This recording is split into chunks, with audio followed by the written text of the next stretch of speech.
Welcome once again, my fellow manipulators of Digital Fate. I'm Richie, this is Capricorn.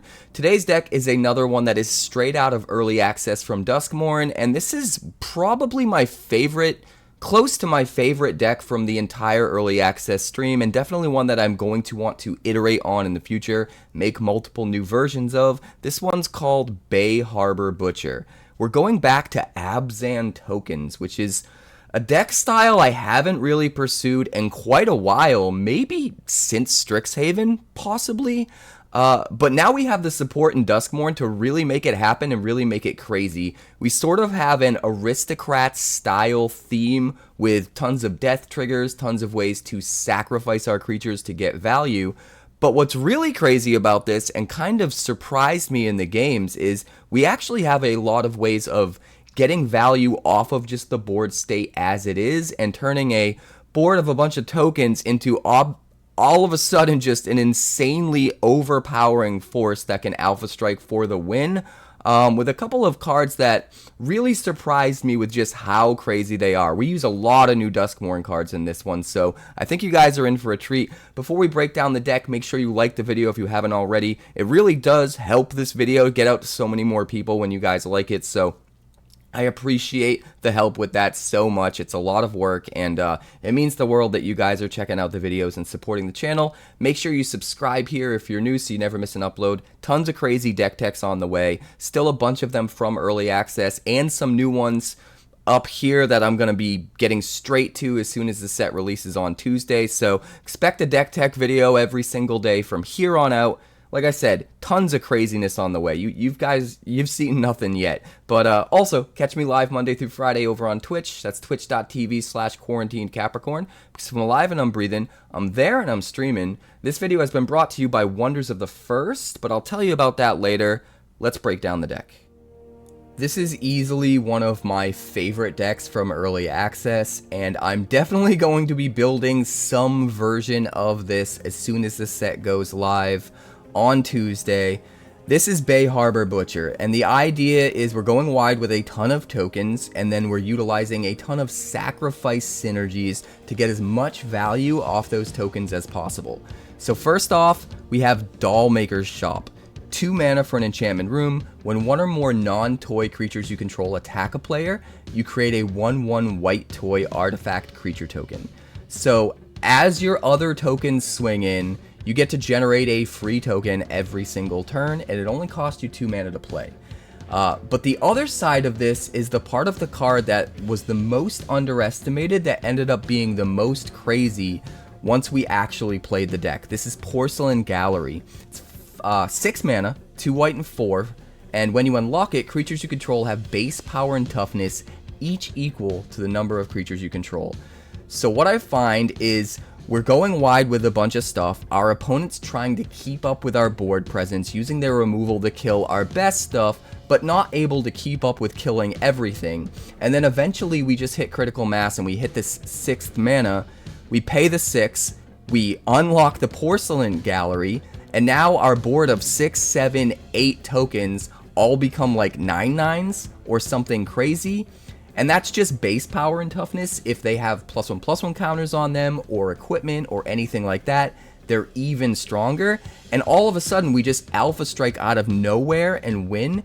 And most of the time, our opponent doesn't see it coming. So we didn't really build this deck around Porcelain Gallery being the win condition. It was mostly Dollmaker's Shop being extra value, and then Porcelain Gallery just sort of being silver lining value in addition to that. But in actually playing it, Porcelain Gallery was absolutely insane and ended up being one of the primary win conditions of the deck, and I do think this card is going to make waves as soon as the set actually releases on Arena. In addition to that, we have Dissection Tools, which was sort of meant to be the original win condition. This is 5 mana for an artifact equipment. When it enters, you manifest Dread and then attach Dissection Tools to that creature. Equipped creature gets +2/+2 Death Touch and Lifelink. So for 5 mana, you get a 4/4 Death Touch Lifelink. If you're lucky enough to hit a creature when you manifest Dread, you could potentially turn it face up into an even better creature that still has that +2/+2 Death Touch and Lifelink on a later turn. But the real bread and butter of how this card works so well is it equips by sacrificing a creature. So you don't have to pay any mana at all to equip this. So not only can you easily just swing in with some crappy token with this attached, they don't want to block because it has Death Touch, it gets the +2 power and lifelink, so you're gaining a relevant amount of life and doing a relevant amount of damage for it to really matter. But afterwards, you could just sacrifice the creature that it's equipped to, that is now tapped and can't block anyway, to re-equip it to something else, so that that something else can now be a very good blocker that has Death Touch and Lifelink. And it was probably just a 1/1 token to begin with, so even if it trades with their best creature, you're not losing anything, and they're losing their best things. So Dissection Tools is already going to be amazing in a deck with a bunch of token creatures that you can keep attaching this to and getting value. But the best part about it is the fact that the equip cost is sacrificing a creature with no mana whatsoever. It means if you have enough death trigger stuff on the board, you can just sacrifice your entire board to this without paying any mana and just trigger all of your death trigger stuff. And sometimes that's enough to win outright, because we are running 4 copies of Ellis il-Kor, which is a 2/2 Death Toucher for 2. Yeah, it's going to gain us some incidental life every time a creature enters the battlefield. But the big thing here is whenever one of our creatures dies, each opponent loses a life. And in addition to Ellis il-Kor, we're running 4 copies of Funeral Room and Awakening Hall. 3 mana for a Funeral Room enchantment room. When it unlocks, whenever a creature you control dies, each opponent loses 1 life and you gain 1 life. So that's 8 cards in this deck that allow us to drain our opponent out every time something of ours dies. And since the entire deck is based around going as wide as possible, we can very easily get into positions where we can just sack our whole board, trigger a whole bunch of drain triggers, and just kill our opponent that way. So the fact that we have access to Funeral Room and Ellis il-Kor as a win condition, but we also have access to Porcelain Gallery as a win condition, there's so many ways for this deck to come out of nowhere and just win without our opponent seeing it coming, and it's super, super awesome. In addition to Funeral Room, the other side is Awakening Hall, which is really expensive. It's 8 mana, but sometimes if we drag out the game long enough, especially because we have a bunch of tokens and we can chump block all day, we can get to 8 mana, unlock Awakening Hall, and when we do, we return all creature cards from your graveyard to the battlefield. Because of this, we're prioritizing playing not just anything that can make a token, but specifically creatures that can make tokens. That way we do have a high density of creatures in the deck, so that as we trade our actual creatures over time or sacrifice them to effects, we have a graveyard that's actually full of creatures to bring back with Awakening Hall if it ends up mattering. Whereas we could have been running like non-creature cards that make tokens, and we wouldn't have as much access to that synergy. So that's sort of one of the fundamental pillars behind some of our card choices. But let's look at the bottom of the curve. We've got 4 Twitching Doll. Not only does this come into play as a 2/2 that can tap to make a mana of any color, it gets a counter on it, a nest counter, every time it taps for a mana of a color. And then eventually you can tap it and sacrifice it to make a 2/2 green spider creature token with reach for each counter on Twitching Doll. So what's really cool about this is it counts all counters, not just the nest counters. So if you have a way of putting +1/+1 counters on it or other kinds of counters, that will count, and it will make that many more green spider tokens. But being able to use this to ramp out all of our board presence that we need, you know, as we're curving out, but then later on in the game, after it's done with that job, being able to sack it to make a whole bunch of tokens to go wide to enable our win conditions can be absolutely insane. In addition, we have a 9th 2-drop in the form of just 1 Bartolomé del Presidio.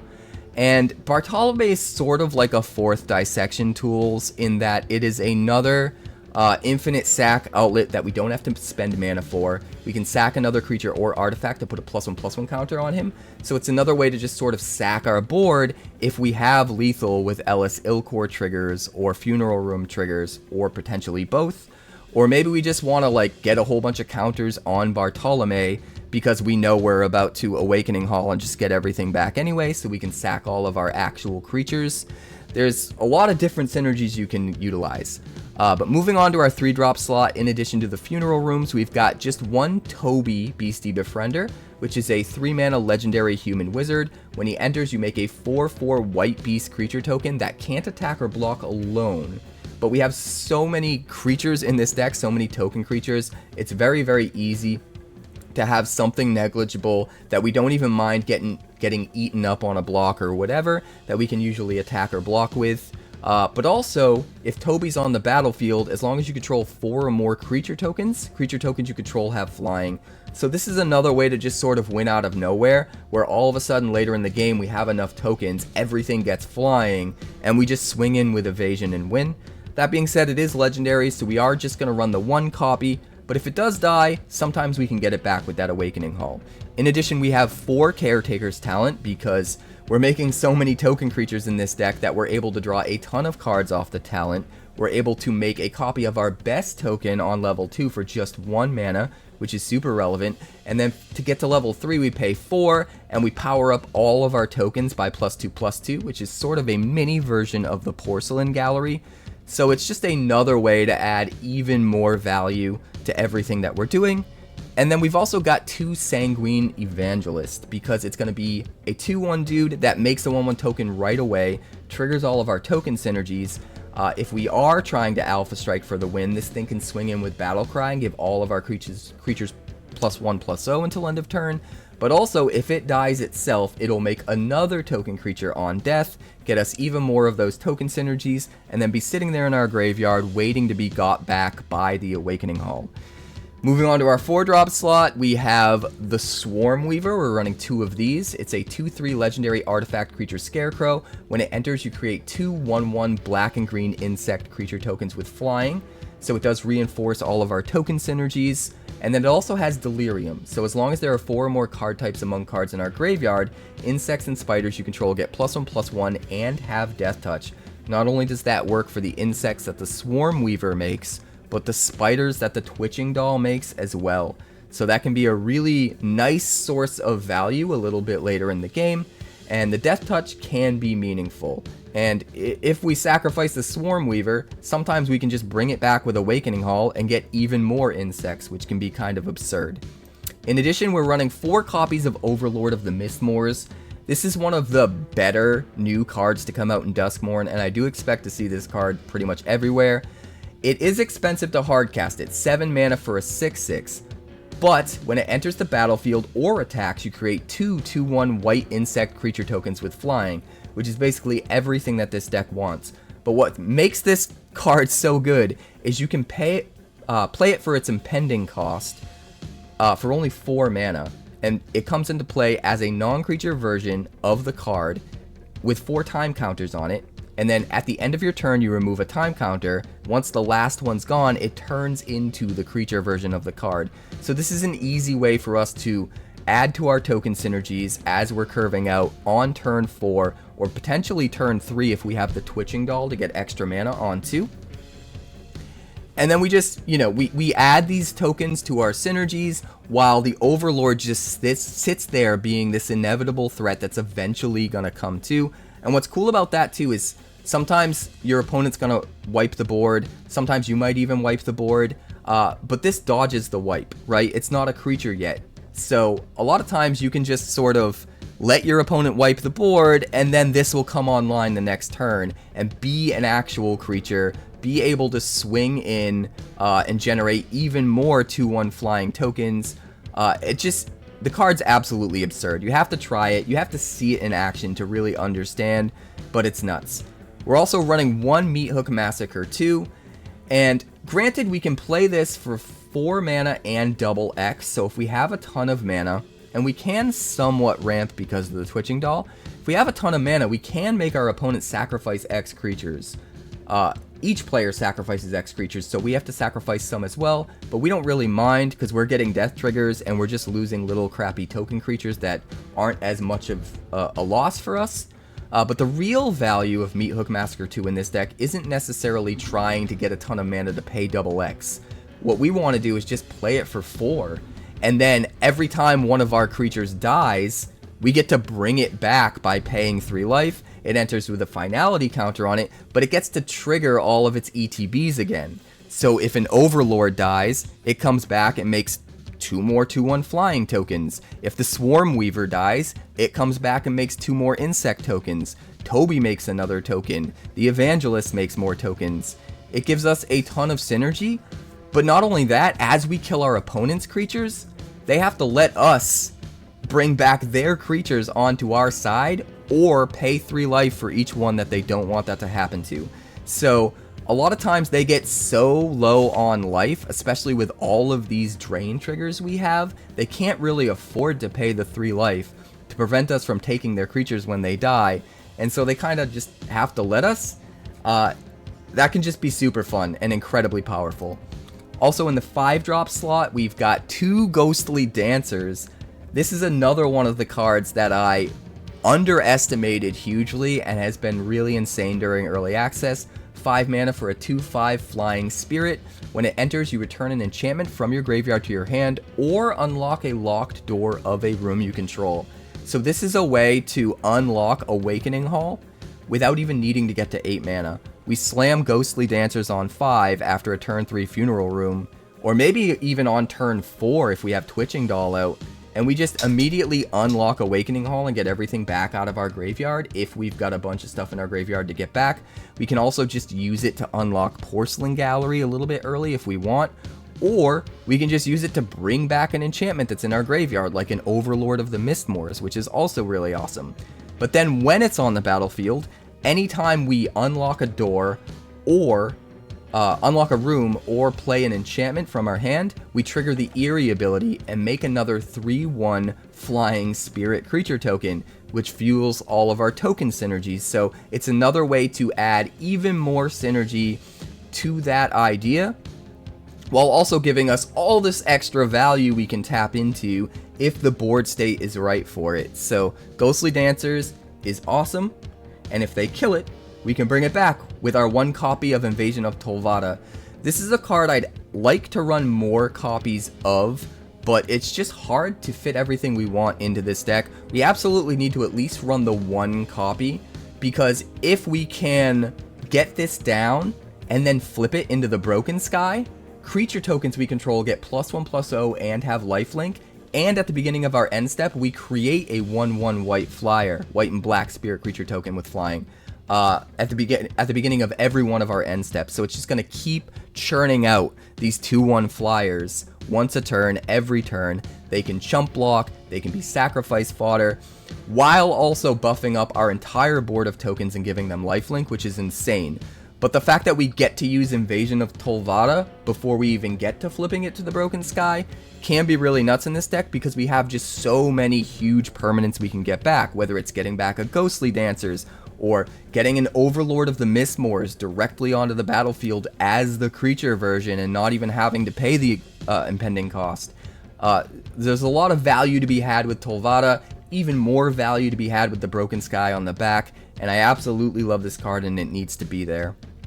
The last card I want to talk about is Rottenmouth Viper. Originally I was planning on putting more of these in here, but we have so much value in the deck.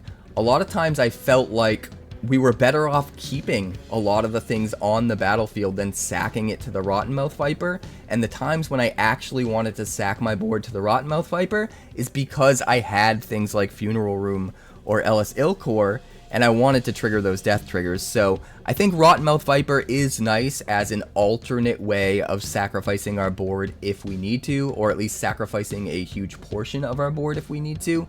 And then we get the added value of, you know, getting the counter on the Viper, making them have to discard something or sacrifice something, or else lose 4 life.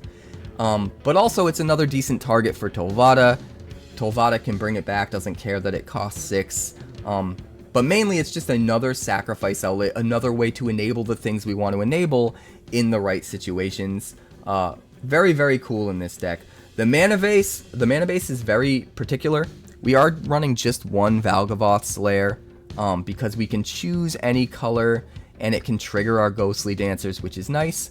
But because this color is because this deck is so color intensive and requires so much of each colors, we kind of need to double down on dual lands and make sure the vast majority of our lands can make 2 different colors of mana. So even though Valgavoth Slayer can choose whatever color it wants when you play it, it has to stick to just that one color forever, and it's not as adaptable, right?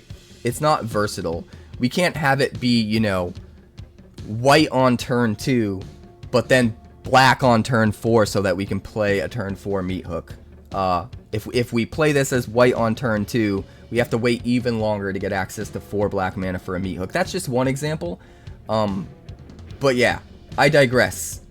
I could ramble about this deck all day, so I think I'm just going to shut up because we need to check out the games. So if you're interested in the rest of the mana base, it is in the description. Let's check out the games. I'd like to thank the sponsor of today's video, Wonders of the First. Wonders of the First is a brand new collectible card game similar to games like Magic the Gathering, Yu-Gi-Oh! And Pokemon, featuring a unique action-based resource economy that helps avoid pitfalls like Mana Flood or Mana Screw, and a battlefield containing multiple realms that unlock over time as you fight for control of the stones. The first 400 card set is called Existence and will launch to retail in the fall, but playtest team starter kits are available to order now. And they haven't forgotten about all you collectors out there. The game contains alternate borderless art variants, as well as highly sought after limited edition numbered prints, culminating in a 1-of-1 stone foil. And the best part is that the developers have a community-first approach, with 8 print-and-play decks available on their website, as well as a version of the game available on Tabletop Simulator, all for free. For more information, be sure to check out wondersccg.com today. That's wondersccg.com. Alright, what do we got here? 2 lands, 1 enters tapped, but it can be white, which is important. Yeah, I think we can keep this. We'll keep it. We do have to start with the lair.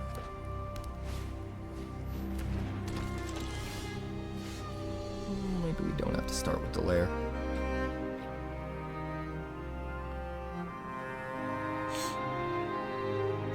We don't have a reason to not play it, though.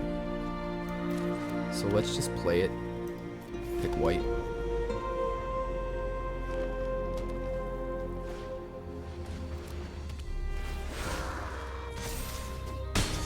Ow.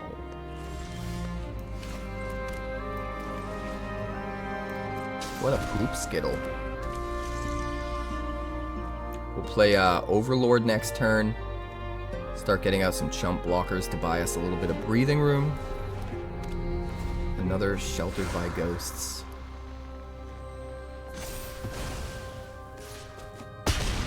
Annoying. So now we can't play that. So I guess we just need to do this. And then, you know, hopefully be able to trade with the Scavenger. Because Death Touch. Just get it out of here. No, well treated. So are we just dead then? We're at 1.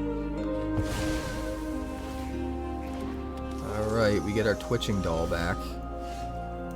Which means we can play a 5-drop if we want. Let me think.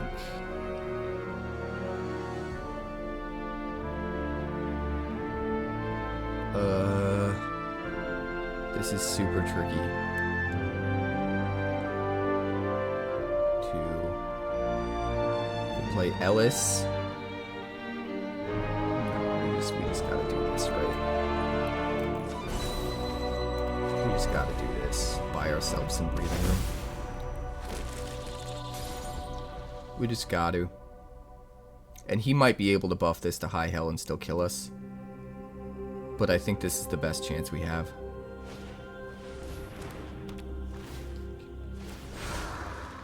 Ow.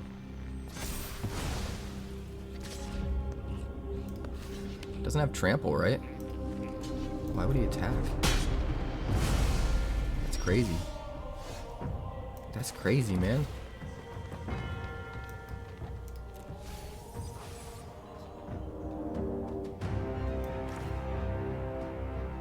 Ellis.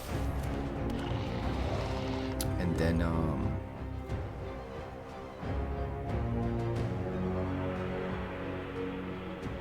guess probably want the funeral room just to increase our chances. No, we have to pay life to play that. Never mind. Caretaker's talent. We don't get to trigger Ellis yet. Good game. You don't got it. Huh.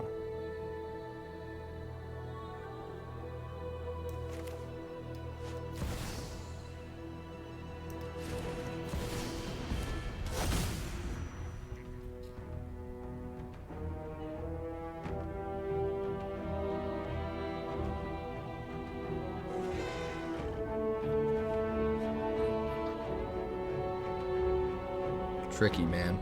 It's really tricky.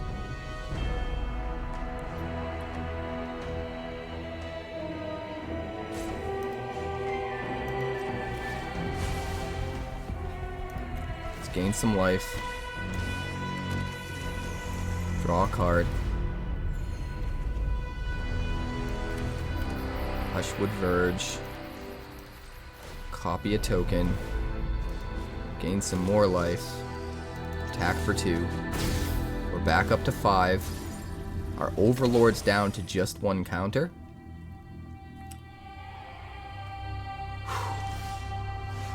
So close. So close. So what, we just level this up?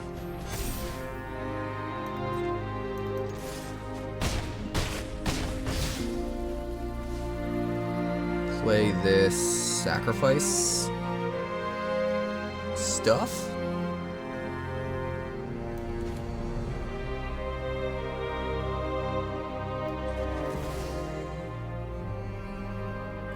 One, 2, 3.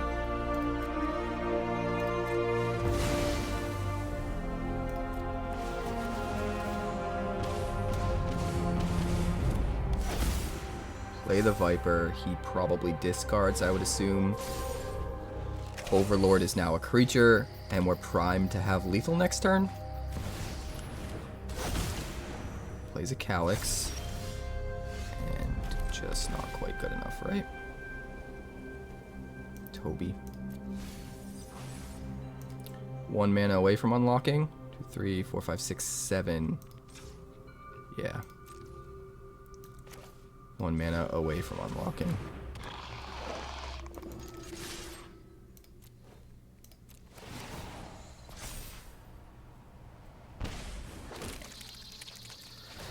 Draw a card.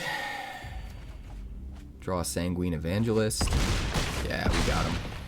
He got stuck on lands, luckily. But in our defense, his deck is built around not needing as many lands because it goes off super quick. Let's see, 2 lands, a Twitching Doll, everything else is expensive. We'll try. We'll try. If they kill our Twitching Doll, we're gonna be in pain, but we got a couple draws as well. So, second Twitching Doll definitely helps. We'll put Dissection Tools in the yard, especially since we already have one in hand. We need to draw into more lands or just cheaper things, like 3-drops.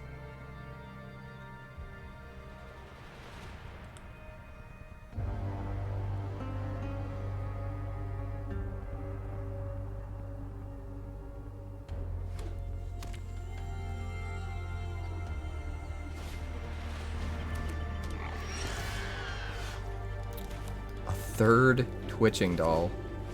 Good God. Good God.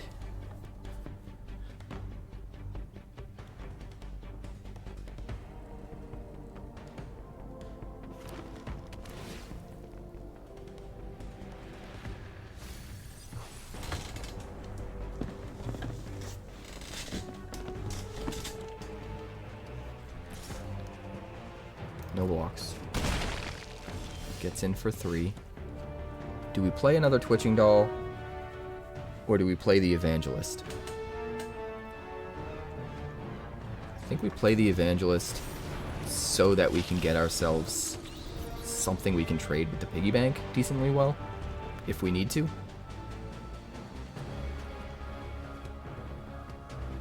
If we top deck a land, we can still play either the Overlord of the Mistmoors or the Swarmweaver. If we don't, we just play another Twitching Doll, I guess. Or heck, even if we do, we could play 2 Twitching Dolls. Ellis. Well,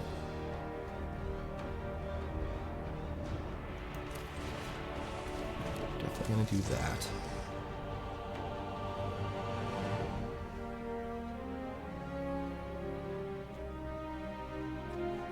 Don't know if we attack or not.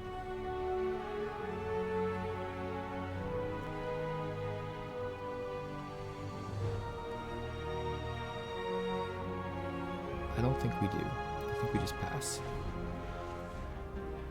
Keep ourselves alive long enough to get everything in our hand out. Double down on the idea that we have more card value than them.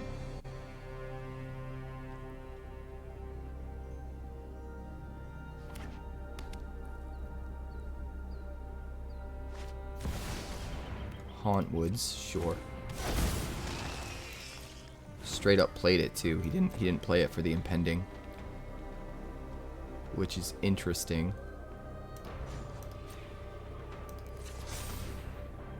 Put a counter on it.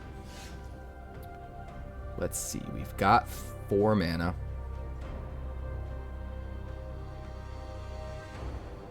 I think we play this.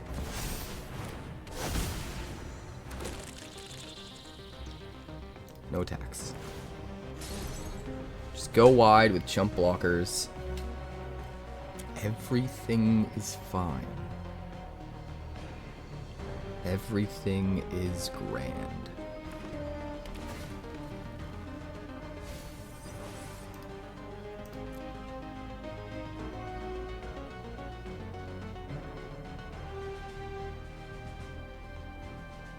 Do we play the Caretaker's talent and make a copy of one of these tokens?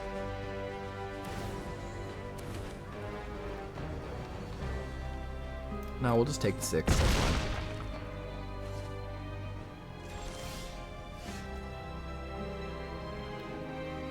Or do we play an Ellis and a Twitching Doll?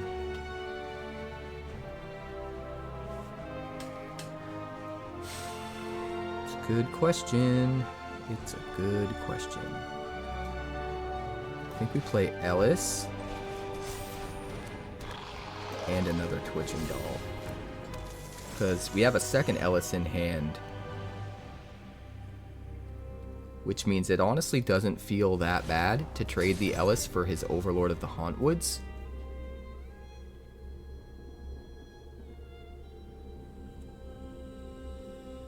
You love how no one is playing Kill 2 on mono red?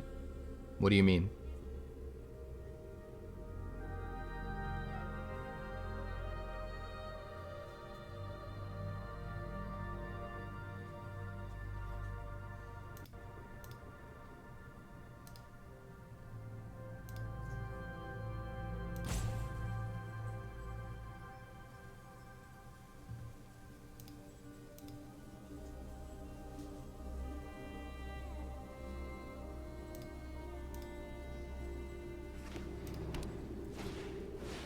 Enduring Courage. Okay. That's actually kind of crazy. And then he's gonna sacrifice everything and bring it all back with Lich Knight's Conquest?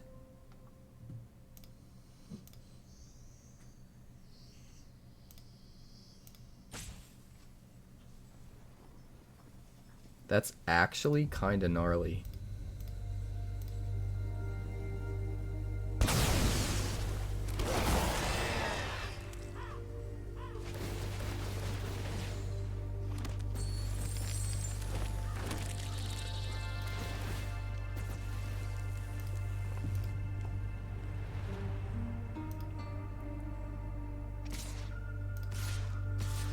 Alright.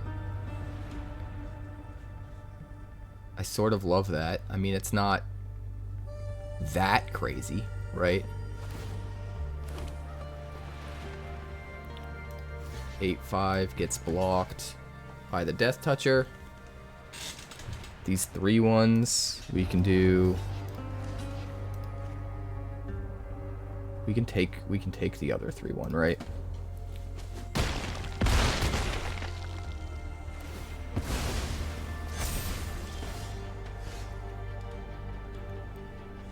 All right, so whole lot of shenanigans right now.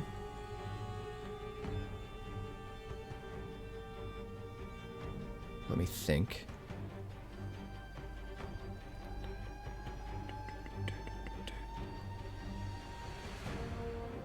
There's so much potential here. It's crazy. We're gonna go white, black, play Ellis.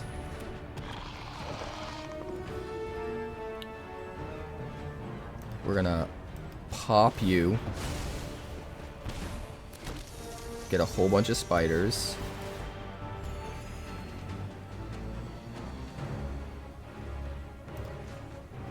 Pop you. Get more spiders.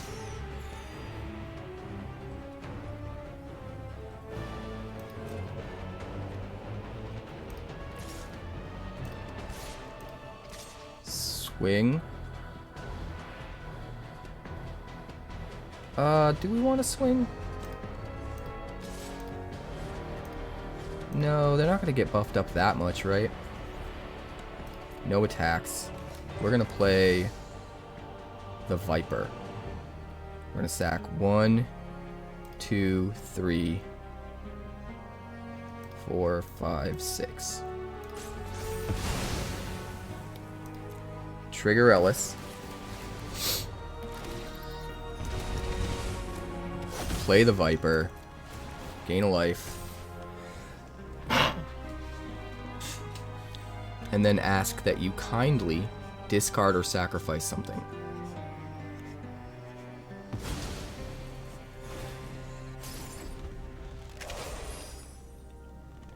And my pupper needs to go outside, I think.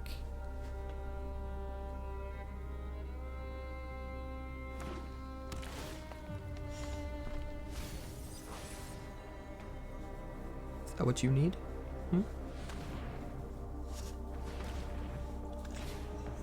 Yeah. Well, he's Lich Knight's conquesting again.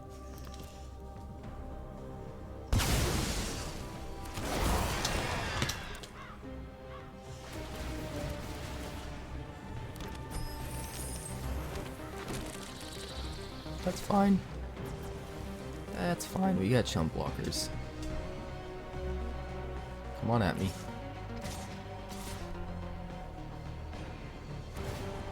Another 8/5.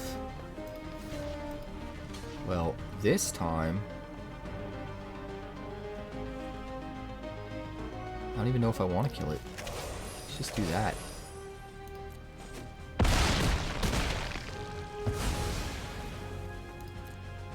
Ping ping, put you at 9.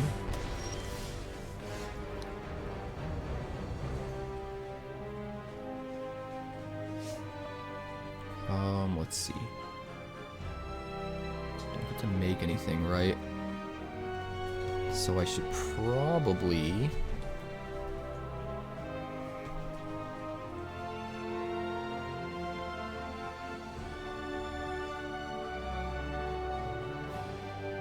We need to attack with something. We need to attack with the Viper, right?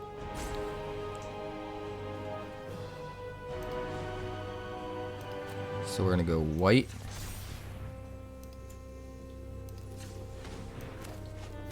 Play the Dollmaker's Shop. And then we're gonna attack with just the Viper. Hold everything back as blockers. And make him sacrifice 2 things.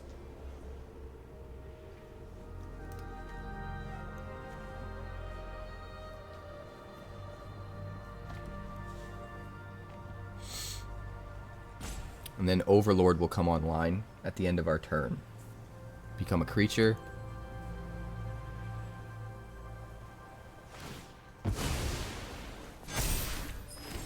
Alright, makes his sacrifices. What, block with a Death Toucher? I guess that makes sense. Still, we got multiple cards worth of value there.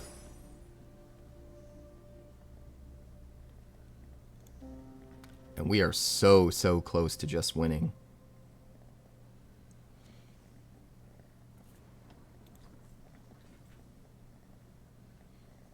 If we top deck a land, I believe we play... We could play the Swarmweaver, but it's probably better to play Caretaker's Talent and then make a token.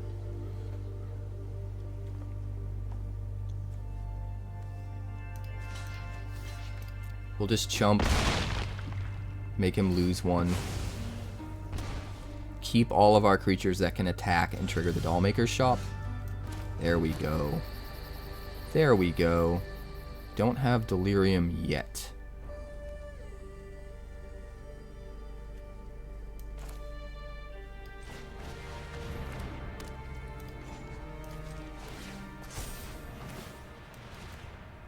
Draw a card, gain some life. Swing with the Overlord. Create a doll.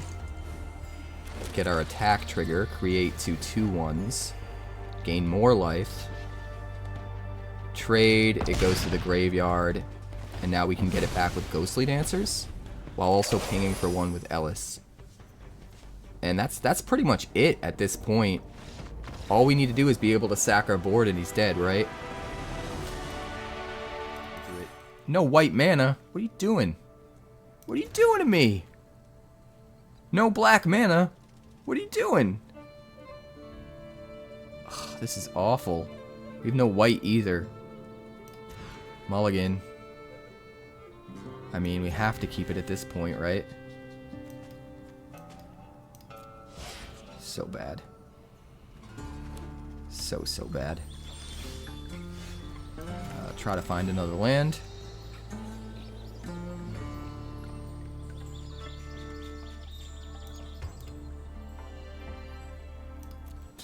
All of our tap lands. Okay.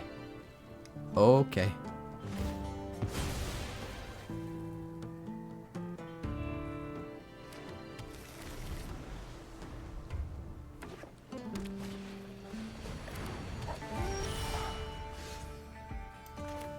All of our tap lands.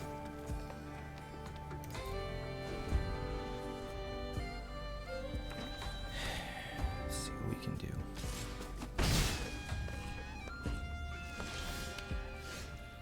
Not a lot we can do, unfortunately. Play the fairy. Play the shop. He's gonna flash in the thing with Eerie that draws cards, I think. Yeah. Entity Tracker. Very nice.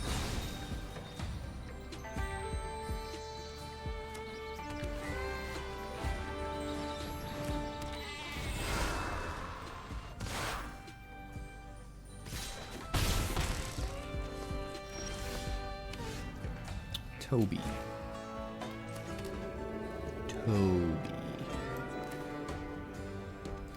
Toby. Toby. Toby or not Toby? Not Toby. You got removal for it. Bounce the token. Make me feel real bad. If he swings with everything, that's exactly what he's doing, right? Because there's no way he's going to risk losing, especially the Entity Tracker.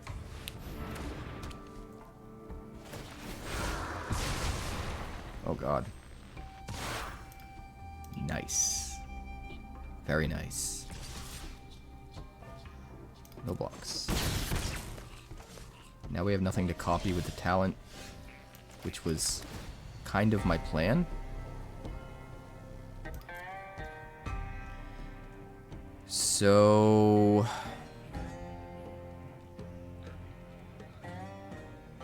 Yeah, man. I don't know. I guess we play this. Swing.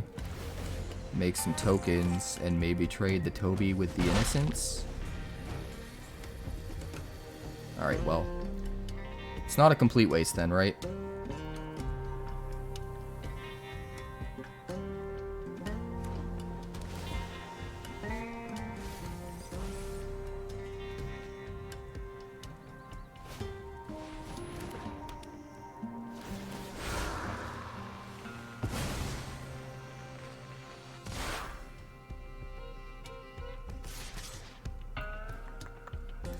Nope. You need to keep as many tokens as possible. You need to turn on flying. Right?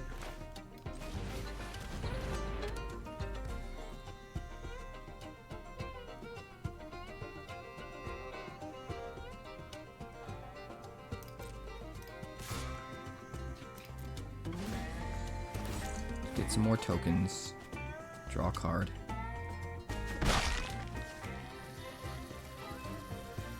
Play the Twitching Doll.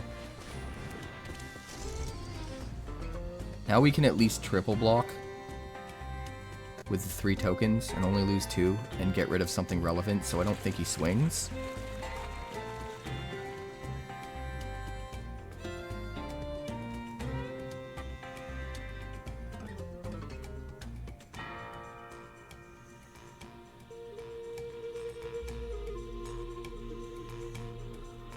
If we top deck a land, we can make another creature and turn on...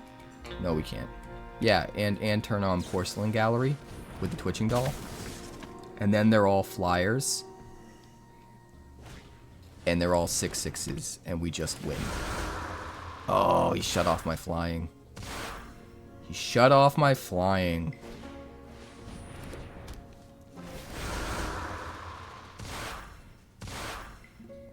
Alright, he's starting to really go nuts. He doesn't have the gallery, though.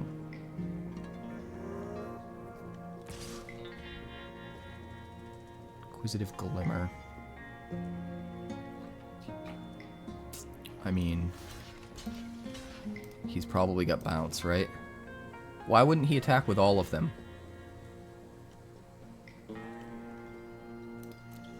We'll let it in.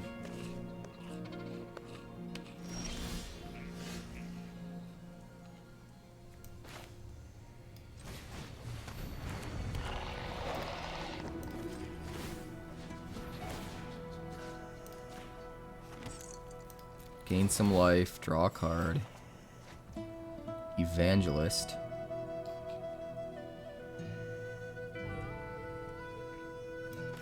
Guess we play the Evangelist. Gain some more life. Attack with Toby just to get another token creature. Right? Let him kill the Toby. Oh wait. It counts as a toy, so it doesn't trigger the Dollmaker's shop. Oops. Plays another Inquisitive Glimmer. That's fine.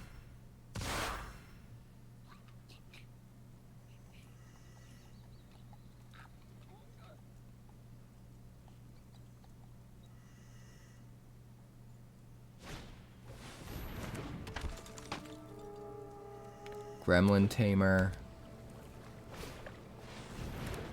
Another Inquisitive Glimmer. He's finally got that Gremlin Tamer, so things are gonna get nuts. Drawing enough cards. He's gotta find a Dollmaker shop now, right? He's gotta.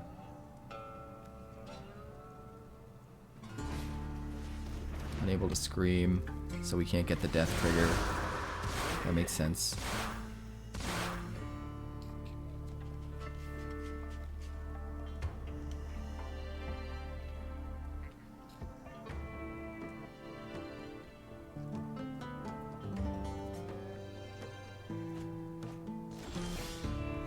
Bartolomé.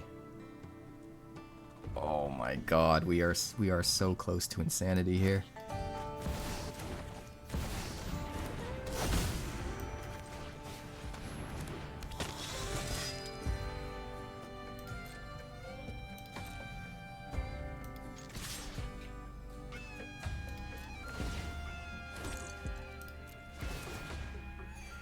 Here we go. It's all or nothing, baby.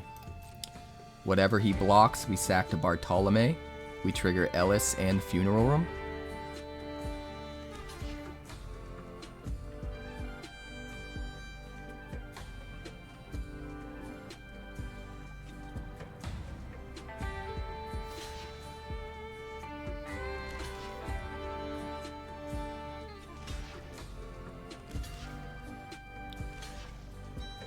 I mean, we're sacking everything no matter what, right?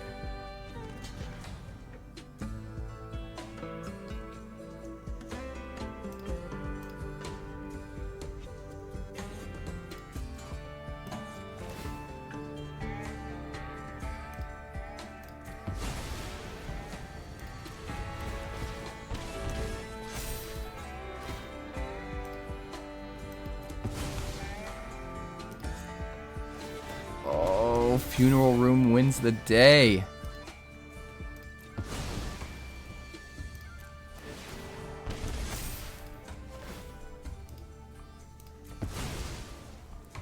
Unbelievable.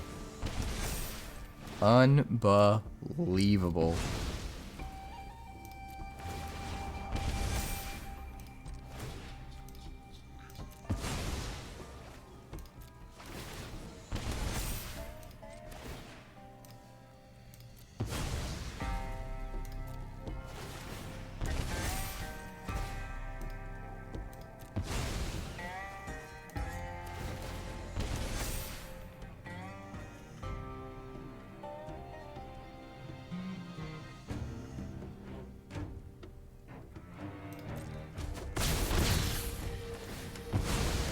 And the Funeral Room gets us the win, sacking our whole board.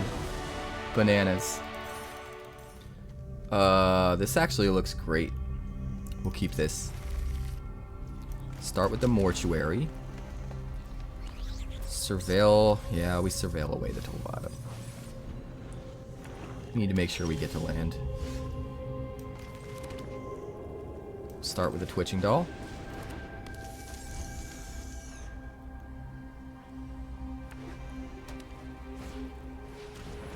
Split Skin.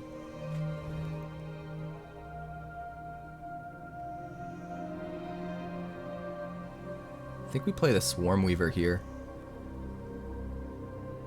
The puns were the friends we made along the way. Fair enough. Fair enough.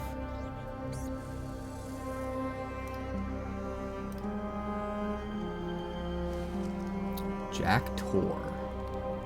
The Shining? Trying to think of what to discard right now. Miasma Demon. Alright, well, we're gonna play the Swarmweaver. Get some nice little boys. 5 mana next turn. Which means we can do Caretaker's Talent and Dollmaker's Shop.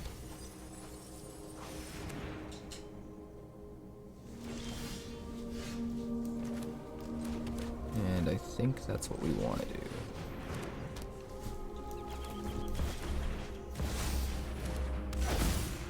Swing, swing. Make a toy, draw a card. Looks good to me.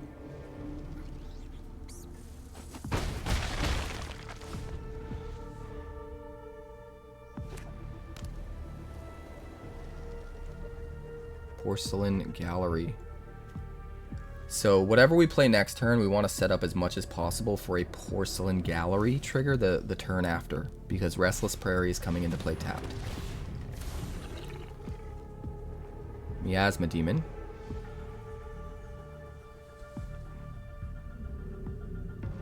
How many cards you discarding? Kind of have to get rid of everything, right? Man, I wish I had the Bartolomé out right now. It'd be really, really hard for him to make a decision. Alright, what do you kill? Twitching Doll for sure, right? And the insects, okay. Hushwood Verge.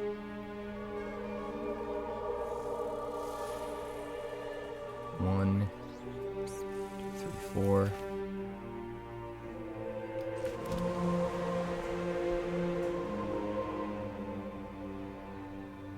Not sure. I think we want a Caretaker's Talent. I don't think we can attack with the Swarmweaver because of the Miasma Demon. So I think we'll actually Caretaker's Talent to draw a card. And then play Bartolomé. And pass the turn. 4 4s, 5 5s. They all swing as 5 5s. If I turn on the Porcelain Gallery. I don't think we want to yet, though.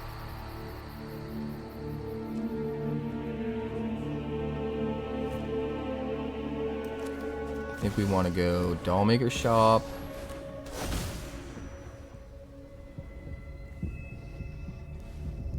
Evangelist.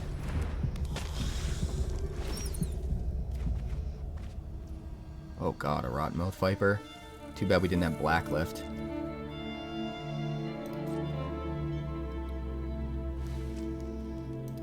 And we'll just swing with everything. Make some more boys. And then sacrifice whatever he blocks. Right?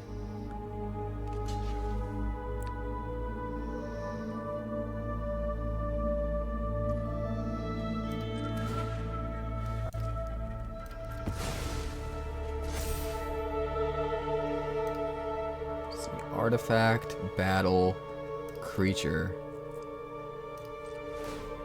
We want to survive. I think we dump a Toby. Keep the bat. Keep the Evangelist. End the turn. Man, if we had had a black mana left over for the Viper, that would have been gnarly. But I'm pretty sure we got it, man.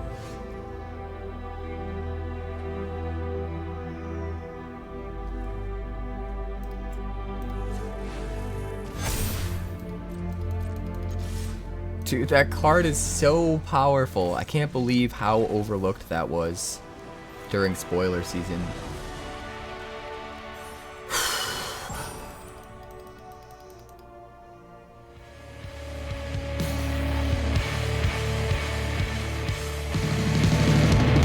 Thanks so much for checking out my channel. I'd like to give a huge shout out to all of my patrons over at Patreon. Without you guys, this channel would not be possible, so honestly, thank you from the bottom of my heart for all of your contributions. If you haven't yet, like and subscribe. The more likes we get and the quicker we get them, the bigger this channel will grow and the faster it will grow. I'd love nothing more than this channel to become something very special for you guys, but it's entirely up to you how fast that happens. Also, if you'd like more deck text, that's somewhere over there. And if you'd like to see what else the channel's been up to lately, that's somewhere up that way. Also, subscribe, circle below, do all the things.